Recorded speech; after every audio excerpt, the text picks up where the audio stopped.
There are stories that do not need glory to shine forever. There are deaths that do not need praise to live an immortal life. In the white mist that covers Edo, amidst the long ringing of temple bells and the silent falling of snow, the wordless epic of the 47 Ronin resounds. The masterless warriors who used their blood and loyalty to write the eternal definition of the word honor. The story does not begin with a feat, but is born from humiliation.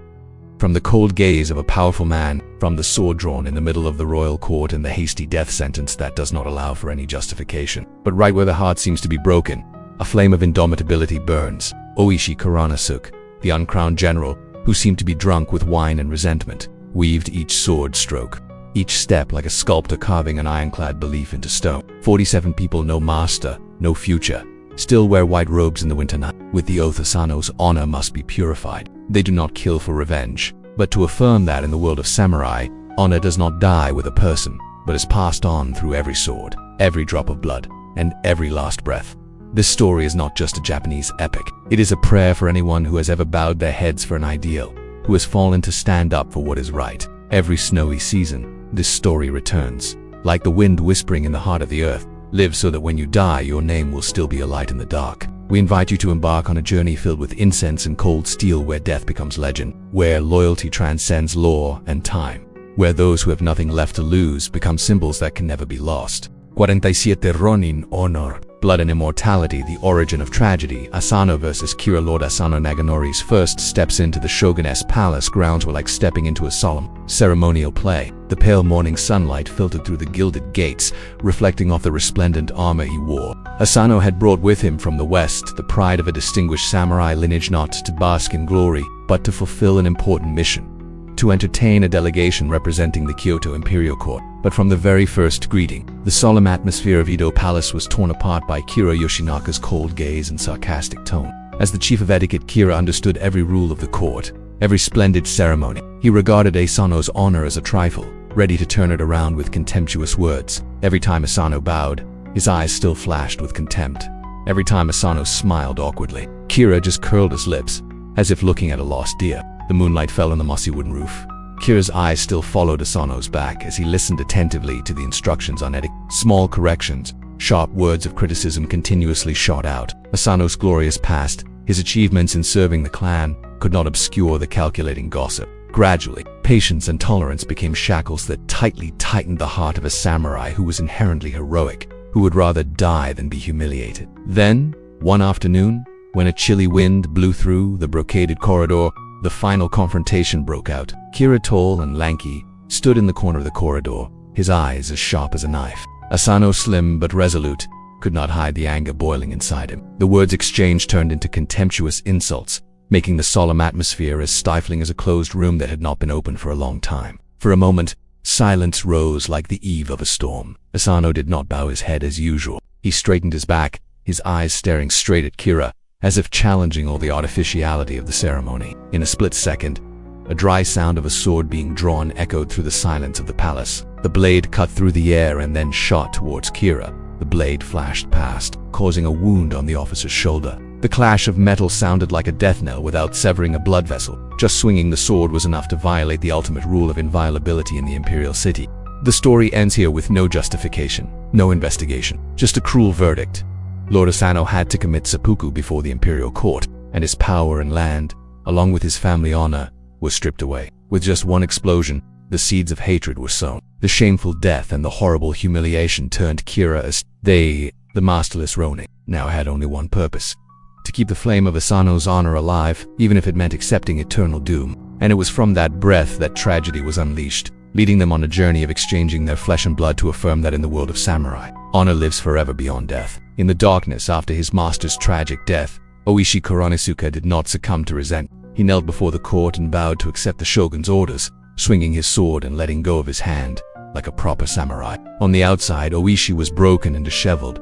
His haggard face exuded a drunken and melancholy look. Amidst the whispers of the world, he wandered around Kyoto, getting drunk, flirting with strangers, forgetting all grudges. All traces of authority and loyalty seemed to have dissolved with the alcohol, making his enemy, Kira Yoshinaka, feel secure and sleep soundly, believing that the masterless Ronin had closed the past. But in Oishi's heart, the fire of revenge still smoldered. Few people knew that each drop of bitter wine was a disguise for an iron will. Each staggering step was a strategic pause to probe and gather information. He silently contacted former samurai who shared his grudge, sending secret letters to the loyalists. At night at the inn, the snickers among the people were a disguise for Oishi to secretly invite secret meetings. Under dim light, he assembled each piece of plank, marking the luxurious path in Kira's mansion, a place with thick walls, dense guards, and locked gates. He asked people to collect the patrol habits of the guards, the daily routine of the servants, and every murmur around the house.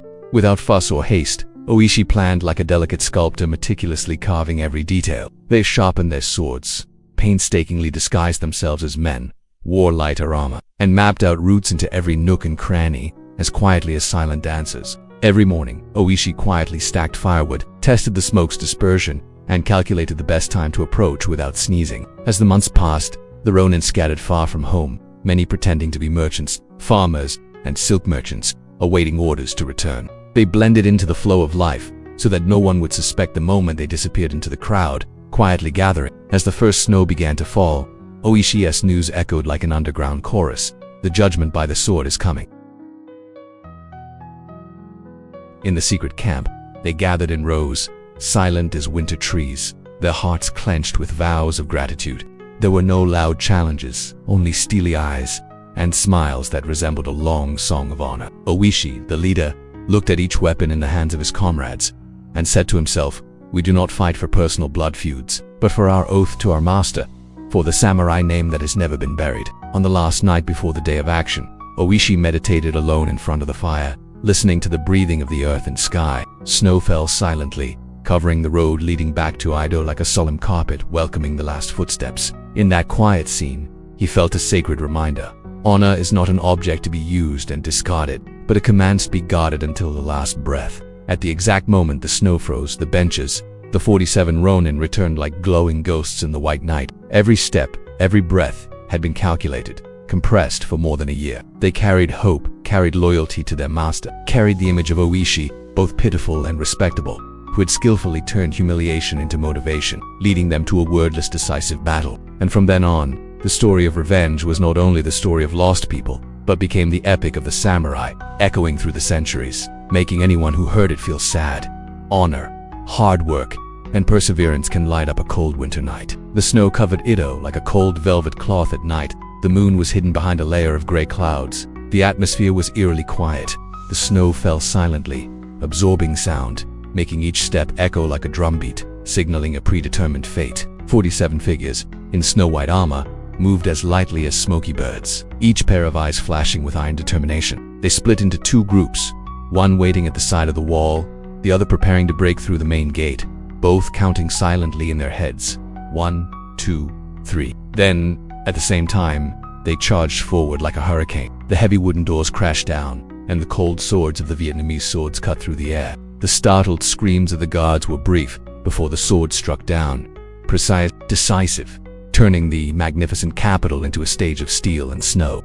The flickering lantern light reflected on the pools of blood mixed with the snow, like a tragic painting painted in blood and white. The Ronin had no doubts. They had only one goal in mind: to find Kira Yoshinaka. With each step into the interior, they passed through the tiled corridors, listening for the slightest sound, the rustle of servants' footsteps, the gruff whisper of wooden doors. They did not kill indiscriminately. Those who did not fight back, those who stood still, were allowed to live another breath. Finally, they found Kira in the backyard, hidden behind a small door, among a pile of straw and withered coals. It was the briefest moment of silence. No sound of falling snow, no sound of swords clashing against rocks, only the sound of hearts and dozens of rapid breaths. Kira, behind the curtain of fear, appeared with panicked eyes, his face pale under the swaying lantern light. Oishi Kuranasuke, the leader, stepped forward, solemn as a priest in an ancient ritual. He handed Kira the bloody dagger, not to continue the violence, but to give the high priest a chance to retain one last shred of honor. For a long time there was only the sound of snow against armor,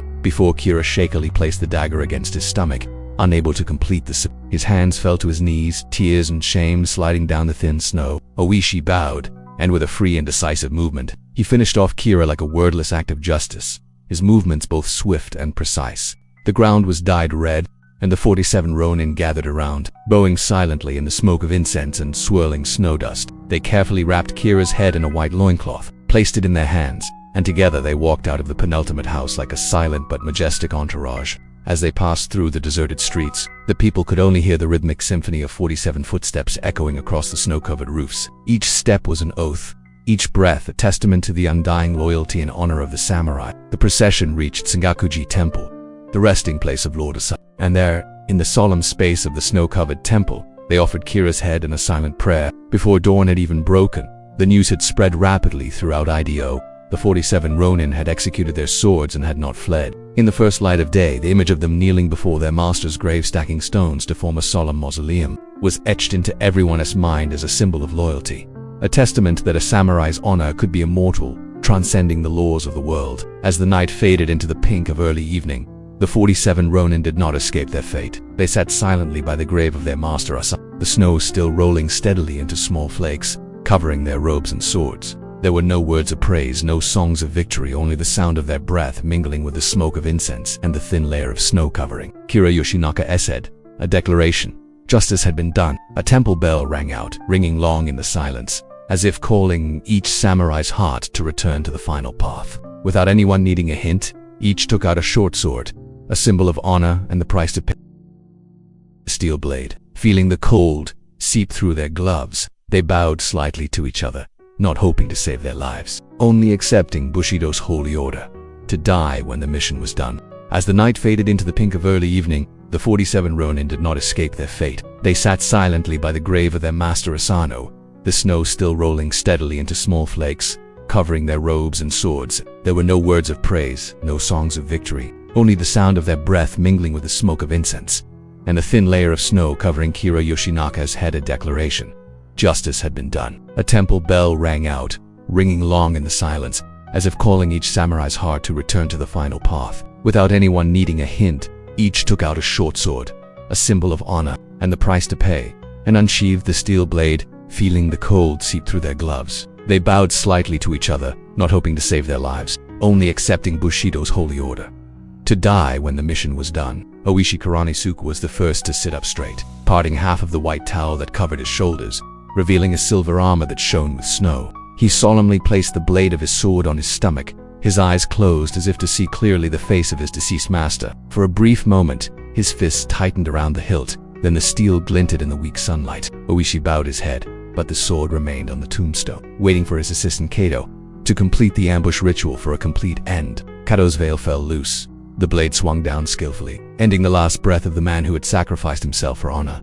The second bell rang, signaling the next person. A Ronin in his 40s with a sturdy build smiled sadly, as if affirming no regret, no fear, then placed a sword on the wall of his ribcage. The steel flashed, and finally his body gradually faded away in the smoke of incense. One person after another, without haste, without panic. Each bow of the head was a vow not to be betrayed, each last breath a testament to the unshakable duty. They were buried under the silvery white orchids. Their souls seemed to blend into the clouds, and the legend continued to take flight. When the last Ronin had finished, the young man Shikara, Oishi's son, he respectfully placed his sword beside him and bowed to the silent grave in the snow. A tear fell, melting into the cold snow, but the smile still shone in the incense smoke. The group silently said goodbye to each other, then straightened their backs for the last time, and walked out of the gate of Sengakuji Temple. The Tokugawa government, faced with the balance between secular law and the ancient call of Bushidō, slowly announced the 47 Ronin would be allowed to die with honor, not treated as criminals.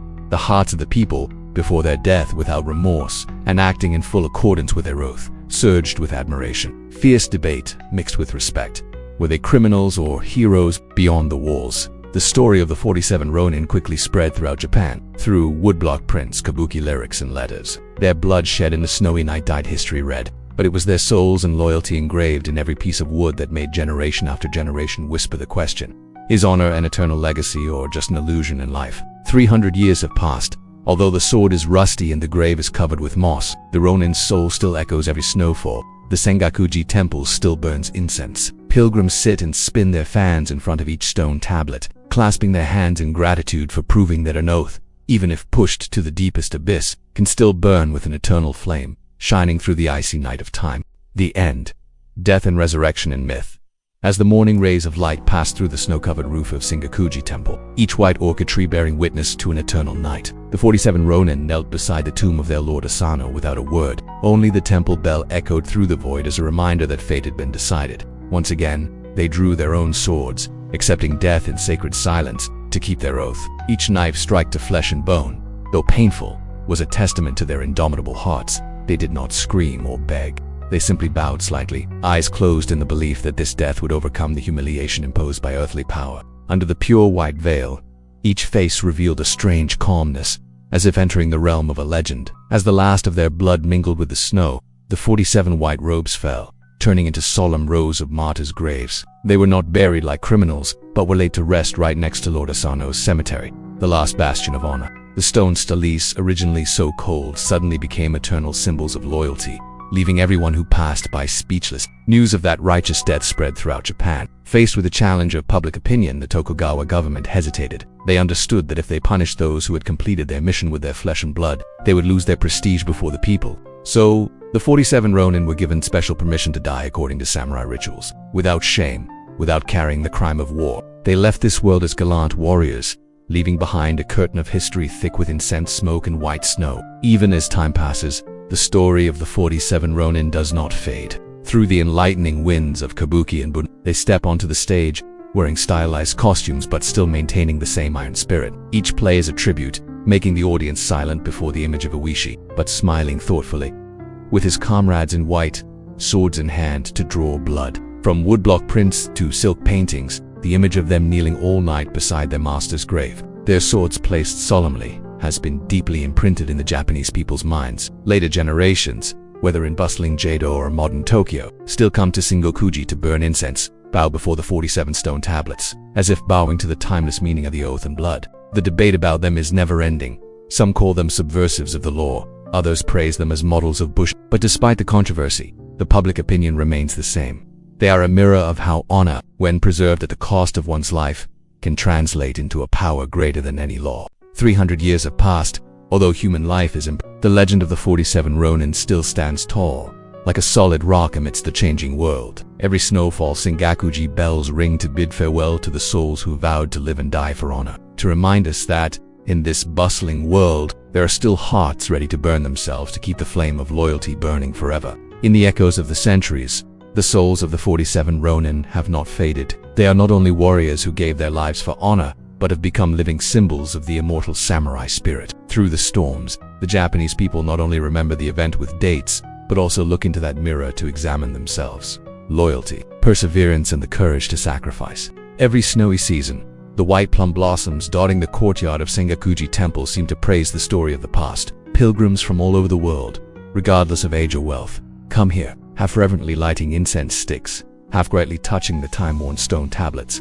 They pray for the souls who have given their last breath of warmth, while silently reminding themselves to always keep their faith and loyalty intact. The legend of the 7 Ronin resounded through the stories of generations of grandmothers and mothers, reaching the ears of naive children in the classroom. Rather than a whip of punishment, the story was woven like an epic poem filled with enchantment, making the listener longingly imagine their figures in the cold snow, their eyes shining with determination. Sometimes, in the middle of the class, a child suddenly asked, "Is honor the glue that binds us to the future?" And in that question was the weight of the legend. Not only in Kabuki and Banraku plays, the image of Oishi Kuranosuke continues to carve into the hearts of the audience through each sword dance and each solemn song. The small stage on a paper sail suddenly becomes a festival of the samurai soul, where the light of the incense fire not only guides the human shadow, but also shines through the impermanent veil of life. The art and literature schools did not abandon that legacy either. Poets and writers came to Sengakuji worshipping in the morning mist to compose poems and melancholy koto melodies.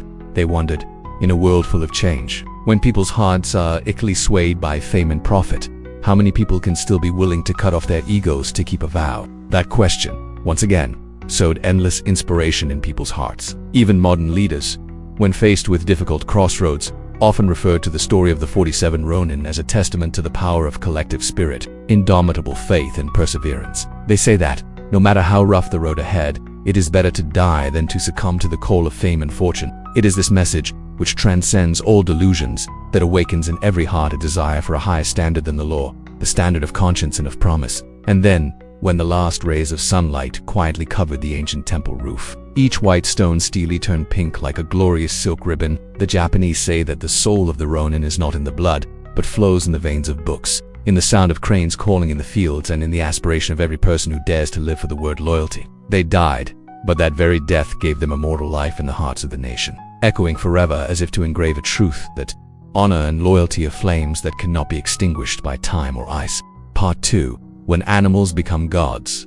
As we journey through the splendors of civilization, we discover that not only the lands, fortresses, and thrones that once crowned the thrones, but also the humble creatures that entered the temples and became priceless symbols of belief in supernatural power. These creatures, cats, elephants, jaguars, snakes, were not mere pets or sacrifices. They were gods who dwelt on earth, inspiring stories, inscribing rituals, and weaving myths for different cultures. In the noisy land of ancient Egypt, where the Nile flows gently through rice fields and marsh, cats are not just mouse-hunting companions, but incarnations of the goddess Bastet, the lord of the home, a symbol of protection and fertility. Like slender, silent shadows, they roam the temples, treading softly on embroidered carpets, groomed with grape oil and placed on golden stone thrones. When a cat passes by the court, people are gently reminded to bow their heads and not make a sound. Rumor has it that anyone who beats or harms a cat, thus offending the gods, will face the death penalty, not a threat but a harsh reality, which makes all of Egypt tremble. And when a temple cat dies, the entire city shaves off its eyelashes, mourns like a loved one, and buries it to the melancholy tune of a lyre. Hundreds of cat corpses are mummified, placed in briar coffins to stand shoulder to shoulder with humans in the afterlife. Upstream in the Mediterranean, on the legendary island of Crete, the bull is not only a ferocious beast, but also a bridge that leads people into a sacred dance.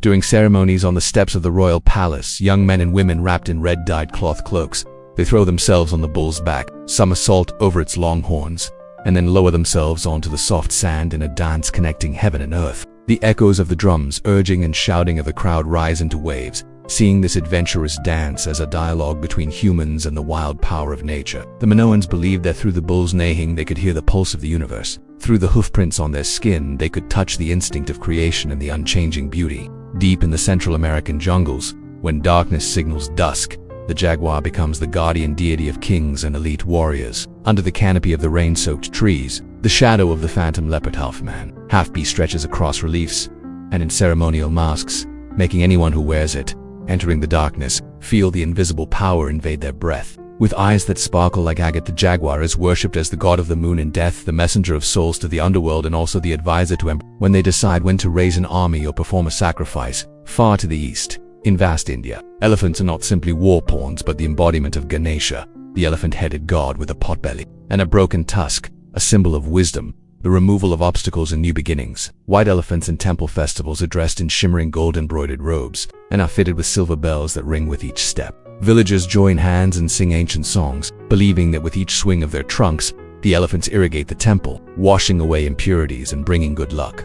The image of elephants from the capital Mysore to the Assam region is associated with great sacrificial rituals, like the heartbeat of heaven and earth, testifying to the power and compassion that the god brings, and snake symbols of rebirth and hidden power slithered around the trunks of her. Hidden caves, and coiled around stupas in Mesopotamia, the Indian peninsula, in Central America. From the majestic Naga of the Ganges to the brilliantly feathered god, snakes brought messages about the cycle of life, healing magic and menacing death. Ancient texts record how priests tied a necklace of snakes around their necks in a ritual of wisdom, allowing their souls to become water and tap into the divine nourishment. All over the world, whether it is a parched desert, a vast grassland, or a rustling jungle, each animal is associated with a part of the human soul. They not only exist in the flesh, but are also immortal in the beliefs of many generations. When lighting incense before the statue of the elephant, bowing our heads and shedding tears before the jaguar Stele, or simply stroking the fur of a temple cat, we seem to touch a cosmic pulse, where humans and nature become one, and then see ourselves more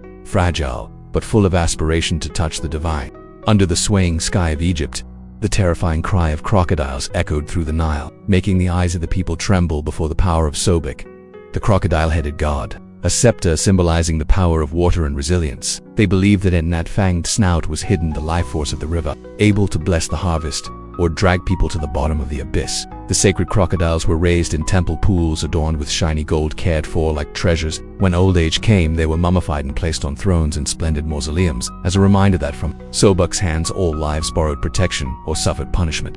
Far to the dark north in the misty forests of Scandinavia, the ravens, Hugin and Munin, spread their wings across the gray sky, bringing back to Odin, the lord of the river spirits, every secret of battle, every whisper of fate. They are not only spirit guests, but also bridges between gods and men, making warriors understand that not only physical strength, but also mind and memory must be clear to fulfill their duty. On the other side of the world, Fenrir, the giant wolf with sharp teeth, awaits the day of Rag, devouring the gods and destroying the world. Looking into those fiery eyes, the Norse people see the shadow of uncertain death, at the same time feeling the strong pulse of destiny. They build temples, carve statues, tell stories about Fenrir to remember. Even the supreme power cannot resist the laws of the universe. In the vast plains of ancient India, the sound of wooden fish resounds as herds of cows leisurely walk across the temple steps. Not sacrificial animals, but the kind mother Kamadinu, the cow of happiness, giving birth to the milk and butter offered, opening up countless aspirations. They kneel before the herds of pure white cows, their eyes sparkling with the belief that each drop of milk, each blade of grass the cows chew is a link between the yin and yang, between humans and Mother Earth. Even in the royal court, kings still keep white cows as national treasures, wearing golden bells around their necks, so that each step of the sacred animal resonates like a symphony of peace and prosperity. Birds flap their wings ceaselessly across the 5 continents, bringing news from the heavens. In Babylon, eagles bloom on bas-reliefs as the seal of the sun god. In Greece, owls silently hover over the shrine of Athena, mesmerizing their enemies with their mysterious eyes. In Japan, falcons glide over the castle, heralding victory or defeat. And in Mesoamerica, Quetzalcoatl, the feathered serpent, a combination of snake and bird, soaring high into the sky, a testament to the power of creation that transcends all limits. When birds dance in the air, the ancients understood that there is no wall between earth and sky, between the visible and the invisible. Just by listening to their songs, we have touched the sound of the universe. And then, among all the sacred creatures, it is no longer an ordinary animal, but a mirror reflecting the aspirations of humanity, the desire to protect, the desire for power, the desire to connect with the invisible world. Every time we stroke its fur, gently touch its scales, listen to the crows at dawn, or bow before the gentle herd of cows, we seem to step into an eternal ceremony where nature and spirituality blend, weaving an eternal song of faith and dignity. In that story, animals not only live by breath, but also by the legend and eternal aspirations of humans. Beyond all the stories of power and reverence, when animals become gods, is not only a tribute to the beings endowed with spirituality, but also a reflection of humanity's greatest aspirations, the desire to connect, to understand, and to transcend the limits of the flesh. When we touch the feathers of an eagle, feel the passionate breath of a jaguar, or listen to the gongs of a herd of cows, blending with the ceremonial music, it is when we remind ourselves that beneath the cover of the animal form there is hidden a part of the universal soul. In every incense offering ceremony, every carved relief, and every woodblock that has been passed down through the ages,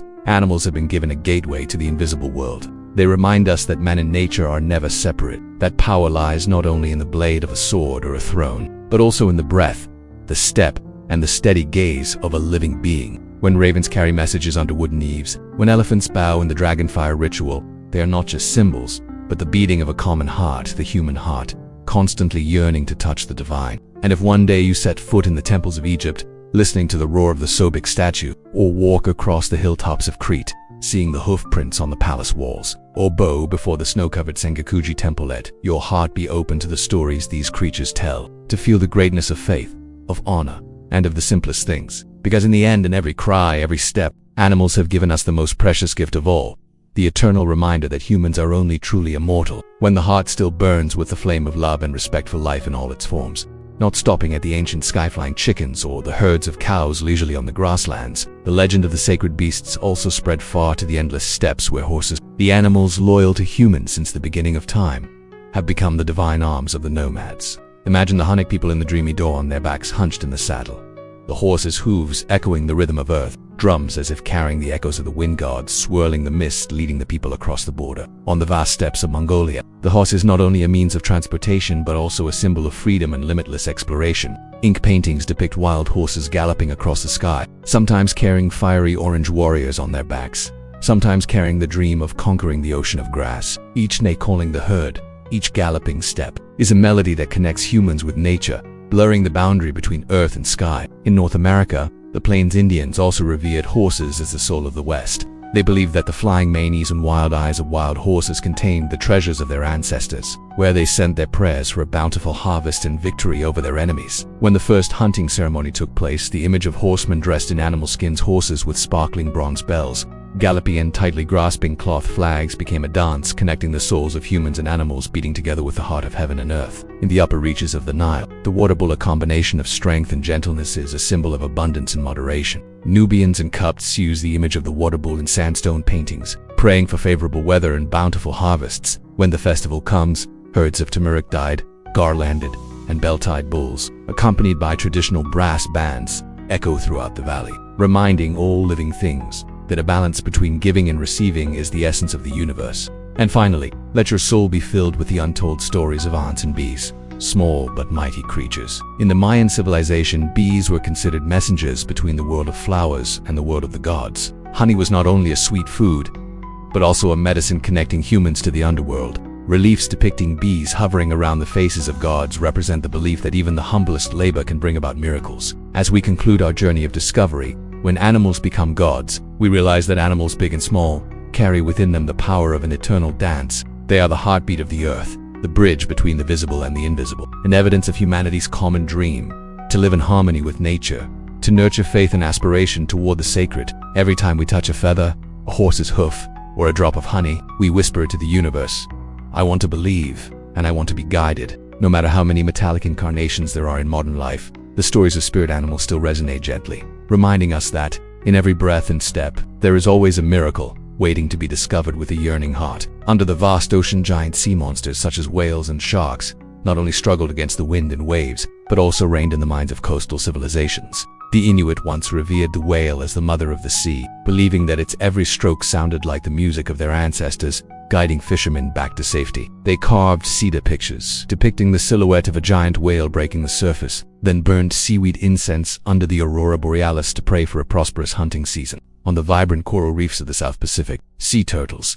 sacred creatures of immortality, carry beliefs about rebirth and new beginnings. Polynesian tribes consider turtle shells to be magical reminders of their ancestors, using them to decorate roof tiles and oars. Every full moon, they gather on the beach to sing archaic songs, believing that the sound of the wave and the breathing of the turtles will weave a bridge between the living and the distant spirit worlds. And we cannot fail to mention the animals of the African savanna, the majestic lion and the wild elephant. In the Yoruba and Dahomey beliefs, the lion is considered the king of beasts, a symbol of supreme power and unchanging justice. They dress up as lions in the Gilet festival dance, believing that through each graceful dance step, they absorb the spirit of the beast to ward off evil spirits and bring peace to the community. The African elephant, with its massive stature and profound intelligence, is a message of connection between humans and nature. Maasai children grow up with herds of elephants, listening to the sound of their trunks swishing leaves and recognizing footprints in the mud to avoid collisions. They see elephants as silent guardians, reminders that power is not only for conquering but for embracing and protecting. Today,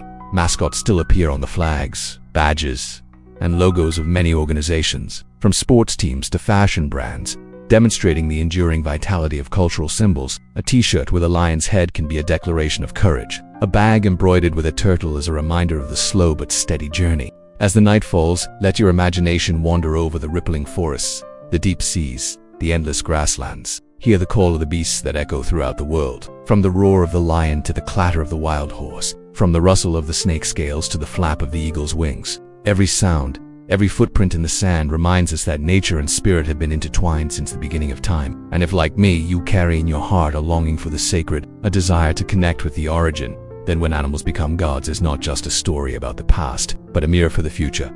Cherish every living being, because every step they take is the common heartbeat of the universe, and every breath they take is the endless poetry of life. The magical flow of the story has not ended if we stop at the image of the dog. A loyal friend throughout the journey of humanity, from the wolves of the prehistoric times, dogs were domesticated to walk beside humans in the deep forests, on the vast fields, and even in the noisy urban area. In the Inca culture, dogs are considered messengers between life and death, leading the souls of the deceased through the land of injustice. And for the Chinese, the divine dog Tuco, with a laurel wreath on his head, is engraved on the tombstone, protecting the gentle from nightmares. Each wagging tail, each barking in the middle of the night is a bell reminding us that the bond between humans and dogs is not just emotional but a wordless belief in absolute loyalty. No less magical, the Japanese koi fish continue their sacred journey under the calm waters. Their scales sparkled under the moonlight, their bodies curved like red silk ribbons. Koi are not only kept as pets, but also revered as symbols of perseverance, luck, and aspiration. They believe that like fish overcoming rapids, Humans can also conquer challenges to reach glory. In Zen gardens, when we let our minds wander and watch the koi leisurely swim, we naturally feel at peace, as if hearing the echo of a resilient heart overcoming adversity. The spirit of the beast also reaches far into the frozen regions of northern Europe, where the mink is revered as the king of the night. Its smooth pelts once protected warriors from the snow and wind, and connoted delicacy and mystery. Many folk ice dances depict a mink with sparkling eyes, like falling stars on a winter night. The Borealians believe that the spirit of the mink guides them through the deep forest, showing them the way out when they get lost, and is also a metaphor for the ability to adapt and find a way to survive in the harsh cold. In the midst of the vast green forest, the owl calls out for knowledge. In ancient Greece, Athena, the goddess of wisdom, was often present beside the white owl, her round eyes like crystal balls, illuminating every corner of the night. Indians also praise the owl in the sacred dance of Saraswati, a symbol of music, knowledge, and creativity. The owl does not make noise under the moonlight. It quietly observes, waiting for the right moment to signal an opportunity. The cuckoo sound echoes in the quiet space, reminding each of us to always listen to our intuition and deep knowledge within. Finally, when we close this journey, we realize animals are not only physical beings, but also souls that connect to the mundane world and the sacred realm. Each species, from the loyal dog, the resilient koi fish, the mysterious weasel to the calm owl, carries within itself a message about love, about hope, about inner strength, and wordless wisdom. Let their images be imprinted in our minds, so that every breath, every step, becomes a word of gratitude to all species and to our own hearts, which constantly yearn to touch the most sacred things. Part 3. You wouldn't survive a day in the Stone Age. Prehistoric morning. Waking up cold and hungry, the first rays of mist break, but they bring no warmth. On the rough rock, you let out a groaning song, your joints as dry branches touching the mist. There is no soft blanket, only a damp animal skin that hugs your body like a cold shell. Each breath raises white smoke, mixed with the sound of the cold wind piercing every pore. In that moment, you understand more clearly than ever. The most comfortable bed cannot compare to the harshness of the wild. Around you, the tribe is waking up. The murmurs are not greetings, but the sounds of life. Someone is rustling. The fire has long gone out. Only ashes flicker like a defeated shadow. You rise, carefully placing one foot on the cold stone floor, then timidly pulling it up, as if afraid of losing a part of yourself to the ground. Hunger does not wait. It roars in your belly, where all your delicious dreams of bread and coffee have vanished. There is no breakfast waiting, no fruit basket, only a fragile hope clinging to hands that have never learned to dig for roots or gather. Your eyes scan the canopy along the ravine, searching for the red berries or the strong scent of young leaves. But nature is silent, full of the sting of rejection. Leaving behind the dream of familiar food, you accept to bite into a piece of root as hard as rotten wood. The taste is bland, tingling, as if inviting you to refuse, but your stomach is angry, not forgiving any willpower. Your shoulders are sore, and before you can warm them up with movement, you have to carry a heavy stone to the fire. You suddenly remember the first time you saw a prehistoric man skillfully clap two stones together, causing a fire to flare up. You smile bitterly, knowing that you are not brave enough to try. Instead of being creative, you struggle with the stones, so dizzy that you almost fall into the cold ashes. The thin smoke obscures your vision, stimulating a faint hope that warmth can be reborn. But the gale is relentless. It extinguishes the weak flame as soon as it flares up. You find yourself dancing awkwardly between two worlds, the world of fire and the world of ice. People around you have started moving. Someone carries a basket made of vine, someone carries a rudimentary shovel to collect roots, and breakfast has never been easier. You follow, even though each step is like a fence of flesh. At the most discouraging moment, you catch the eyes of the old woman of the tribe. She hands you a piece of dried meat left over, a small gift but filled with love, an invitation to continue fighting to stay alive. Amidst the cold and hunger, you learn the first lesson of the Stone Age. Every moment is difficult, but also full of humanity. That lesson echoes forever, like a reminder: if you still wake up tomorrow, then embrace the flame of hope in your heart to continue on the path of survival. Before your hunger has subsided, you have entered the maze of the jungle. The morning light filters through the thick canopy, creating shimmering streaks of light on the damp ground. You grip your crude spear, a rough-hewn log, its tip studded with sharp pieces of stone. Each step echoes with the sound of falling dry leaves, like a symphony signaling that the entire forest has awakened to the presence of a stranger. The first stretch of forest seems the easiest. Sparrows chirp on the branches, flocks of colorful butterflies flutter around, but that very brilliance becomes the perfect camouflage. You raise your spear, your eyes follow the small wings. Your heart sinks when you see them disappear into the foliage. Not a cry, not a trace of life, only a fragile silence remains, as if the whole forest is laughing daring you to find food. You turn down into the weeds near the creek. Red flax grows wild, but experience has shown that not all red things are sweet. Your breath wafts as you pick up the rough berry, pressing it with your tongue and immediately tasting the bitterness of spoiled honey. Your fingers are sticky, your eyes sting, and hunger roars at you. You silently thank the woman for the jerky this morning, even though it's only a scrap of wood compared to what your rumbling stomach demands. Conjecture is not enough. You learn the first rule of foraging.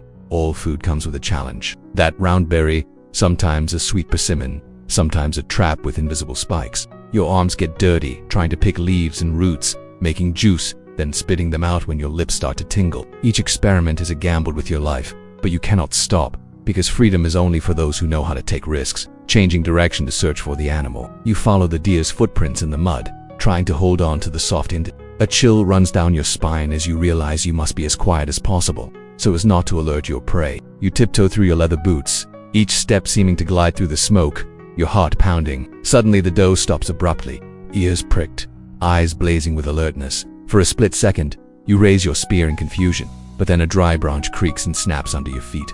The deer bounds toward the edge of the forest, disappearing into the brown of the old wood, leaving you with a mixture of fear and disappointment. You collapse against the tree, panting, realizing that hunting is no joke. It's not just about dodging, it's about understanding the habits of wild animals, timing the light, and a heart quiet enough to listen to the breath of nature. The tribesmen have shared, setting traps with dried vines, catching birds with their bare hands, more skillful than a stone spear. You take a deep breath, squeeze out the last of your pride, and stand up, ready to learn from your mistakes. As the sun rises, you return to camp empty-handed but with a heart full of lessons. The path of survival is not for the proud. It requires humility, careful observation, and endless patience. Every failure, no matter how bitter, is a stepping stone to your next meal and to greater maturity. In the flickering light of the fire, you lift your head, knowing that tomorrow, when you open your eyes amid cold stone and hunger, you will enter the forest again with renewed hope.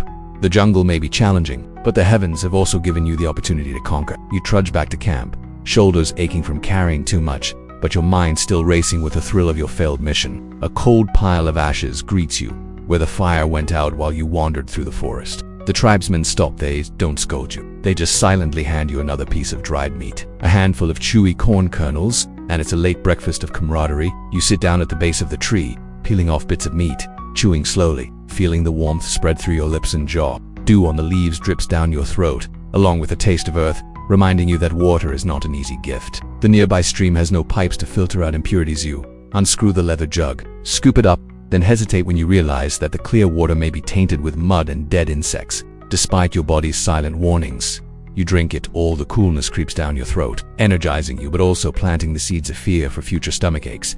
The clansman shouted, "Now pack up. Let's go." You quickly picked up the stone spears, the basket of dry grass that you had prepared the day before, and slowly followed the footsteps of the skilled people who gave instructions as they walked. Breakfast was not enough. Hunger still lingered, but you knew. In the Stone Age, you did not stop to complain, because any moment of carelessness could cost you a whole day of survival. The trail leads to the swamp where charcoal is mined, where siliceous stones are used to make tools. Each rough stone presents an opportunity or a danger.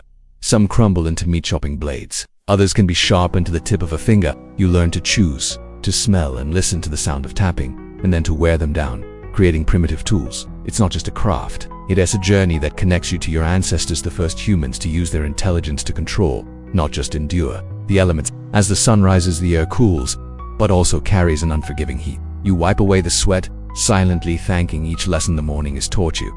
The cold has taught you humility. The hunger has taught you daring. The jungle has taught you observation. And the ashes have taught you perseverance. In a world where food is never taken for granted, every warm breath, every drop of water, every tiny morsel of meat becomes a miracle. And you, though weary, move forward for this morning. You have entered the Stone Age where only the strong will survive until sunset. When the sun is high enough to chase away the frost, you know hunger spares no one. With no choice but to wait, you follow the hunt, quietly weaving your way into the space between the forest and the open ground. The grasses rustle beneath your feet. Your eyes strain like a target. Your heart beats faster at the sound of the wind rustling through the leaves, a signal that the game of survival is not over yet. First comes the picking. The prehistoric man hands you a rough route like a small rock, instructs you to peel it gently and take a bite. The taste is not pleasantly sweet, but bitter like a piece of burnt wood. You swallow quickly, feeling the sting spread in your throat and down into your stomach at least.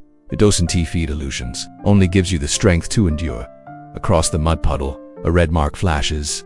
A round plum berry. You pick it up, slowly, chew it. The taste is sour and sweet acceptable, but not worth the risk of swallowing it whole. A sharp look from the woman beside you. She silently shakes her head, as if reminding you that not everything ripe is safe. Having gone through a series of forest trials, you understand that foraging is a game of chance. The bitterest lesson is the betrayal of hope.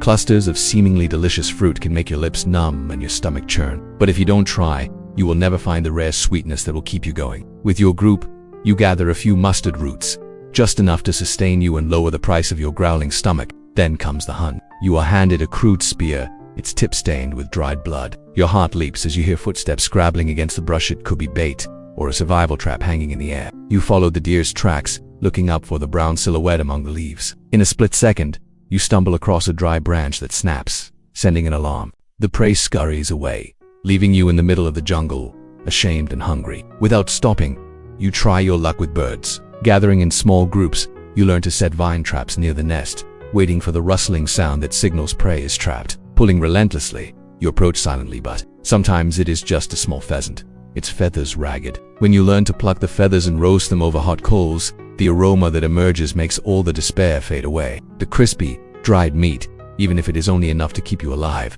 is the first victory of the day's survival. At the end of the hunt, you return to camp empty-handed, but undefeatable. You stroke the ashen spear, reminding yourself that each setback, from the bitter berries, the rotten roots, to the escaped deer, is a key to your resilience. In the flickering firelight, the sizzling of the roasting meat is a small triumphant song. You take your first bite, feel the warmth spreading, and realize that in the Stone Age, the human brain is the most powerful tool, and perseverance is the true weapon of survival. Tools, fire, and helplessness in the pale dawn light.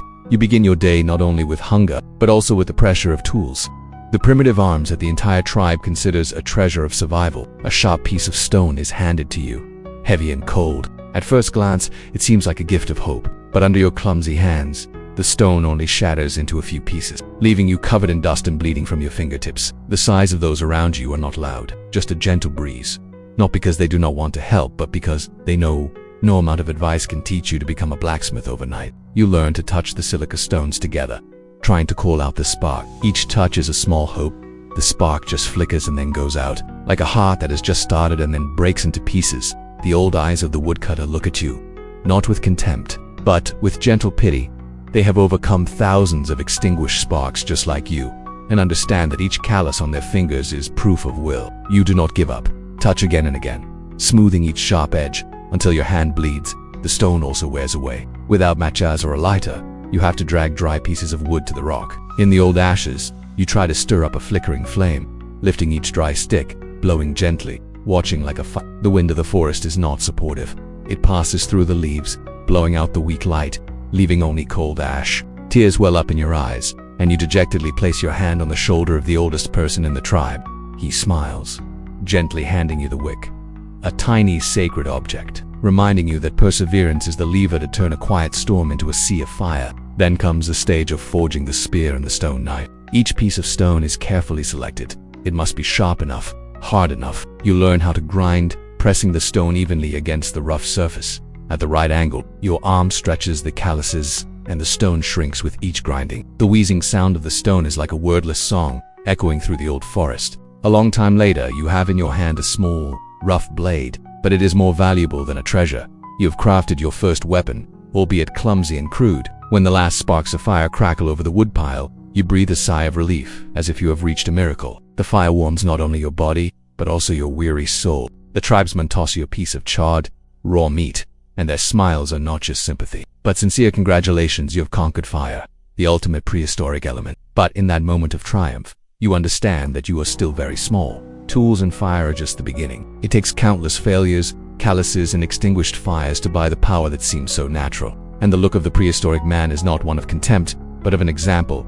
Through trials, they became people who respected nature, and you, too, are on that journey. From helplessness to the power to transform lifeless stones into the heartbeat of civilization. Getting dressed when fashion means suffering. The sky's just beginning to lighten as you return to camp after a hard day's hunting, only to be confronted with a new challenge. Prehistoric clothing, roughly sewn animal skins, a moldy brown sheen, held together with animal sinew, hang from a wooden frame like a menacing curtain. You hesitate as you tie the pelt around your waist, trying to keep it from slipping. Then you realize that the pose resembles an outdated work of art where every stitch reminds you that beauty was never part of the plan for survival. The front of your skin is rough, the rough stitching scratching your belly as you bend. A dampness creeps through your body, and every movement is accompanied by the dry sound of leather being pulled. You try to stand up straight, mouth pursed, as if to act out.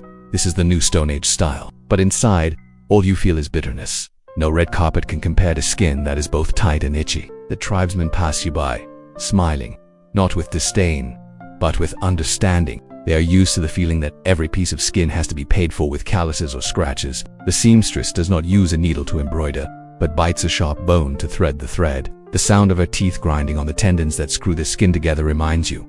Fashion is pain. You watch her chew the bone and shake your head. It is not a sign of creativity, but a testament to the desire to survive through every stitch. When you try to bend down, the skin flaps against your thighs, exposing the newly stretched skin. Your legs rub against each other. The red rash spreads, forcing you to dance unsteadily like a circus dancer. The stench of the still dry skin mixes with the smell of sweat, creating a mixture that glorifies the inconvenience. You try to smell good, dry yourself with hay, but you can't escape the feeling of carrying a whole animal carcass on your back. The boots are made of bison hide, laced up at the ankles, so tight that every step is a knife cut into your heels. You have to bend like someone testing their strength on a skateboard, trying to distribute the pressure without crying out in pain. Your feet are bleeding. You stop, reach inside to untie the laces, but all you try is the dry vine creaking, tighter than before. You look to the side. A person is chewing on a piece of leather to soften the fabric of his dress. The sight makes you laugh bitterly. Prehistoric fashion used human teeth as boilers. He looks at you teasingly. Dressing well has never been cheap. Suddenly the wind blew, carrying raindrops and ashes, all of which made the leather heavier, wet, and sticky. Fashion is rich in allergies. You sneeze, your scalp burns where it meets the coarse fur hat, whose sole purpose is to keep you warm, regardless of whether you are wilting or not. In that moment, you understand that when faced with harsh nature, clothes are not just to cover your body, but also to test your will. Every scratch, every drop of sweat on your skin is a testament to the distance between you and modern comfort. Someone once said, fashion is an expression of personality. Here, fashion is simply, whoever can bear the pain, survives. And amidst the cold wind, you walk slowly, patiently counting each step of your skin-tight clothes, silently thanking those who have woven the most uncomfortable fashion story of mankind. That is the true style of the Stone Age. Social status. You are a combustible burden. As night falls, you look back at the campfire where the prehistoric people gathered, its golden glow stretching far into the darkness. They sit in a small circle, embracing each other's warmth, clad in their freshly dried skins that smell of smoke. When it's your turn, they invite you to cling to the outer circular space about 4 feet wide, like a space for strangers or flammable objects. You understand immediately your position is not the center, but the edge, where the fire can spread quickly and burn you if you are careless. No one said it out loud, but their eyes were enough for you to feel it. Every time a dry piece of wood was thrown onto the fire, everyone bowed and nodded slightly, as if acknowledging only a collective effort could keep the fire alive. As for you, even though you tried to put the wood, your hands trembled, the fire crackled, making everyone look at you. Will this person have time to add more warmth before the ashes spread? In the hunting community, the value of each individual is measured by what they bring. A small rabbit, a warm potato, a log of fire to light up the long night. You gather firewood, dry grass, but not fast enough, not dry enough. What you put on the fire only burns into a faint smoke. No one cares. The wind whistles through the cracks in the rocks. You startle, as if realizing that your safest place is probably hiding in the dark, avoiding becoming a burden to the light. But you don't give up. As the night deepens, you stretch your legs over the edge of the fire, trying to reach out for a bit of warmth, when a child in the tribe bends down to you, handing over a piece of leftover meat, a small smile appearing on his face. You realize that amidst the countless watchful eyes, there are still sweet eyes for strangers. It is a silent testament to humanity. Even if you are useless, there are still people willing to share that last bit of warmth. Social status here is not something you aspire to, but something you must fight for. One morning, the foragers split into 2 groups. Some go far away to find roots, others stay behind to tend the fire. When you volunteer to tend the fire, your hands still damped with sweat, you see the door to integration open, the flickering flame under your hand that does not go out no matter how strong the wind is, no matter how many times it flickers is when you touch your place in the community. You understand that sometimes value is marked by the smallest things. And then, at the very moment you light the second fire, their eyes are no longer scrutinizing, but turning to respect.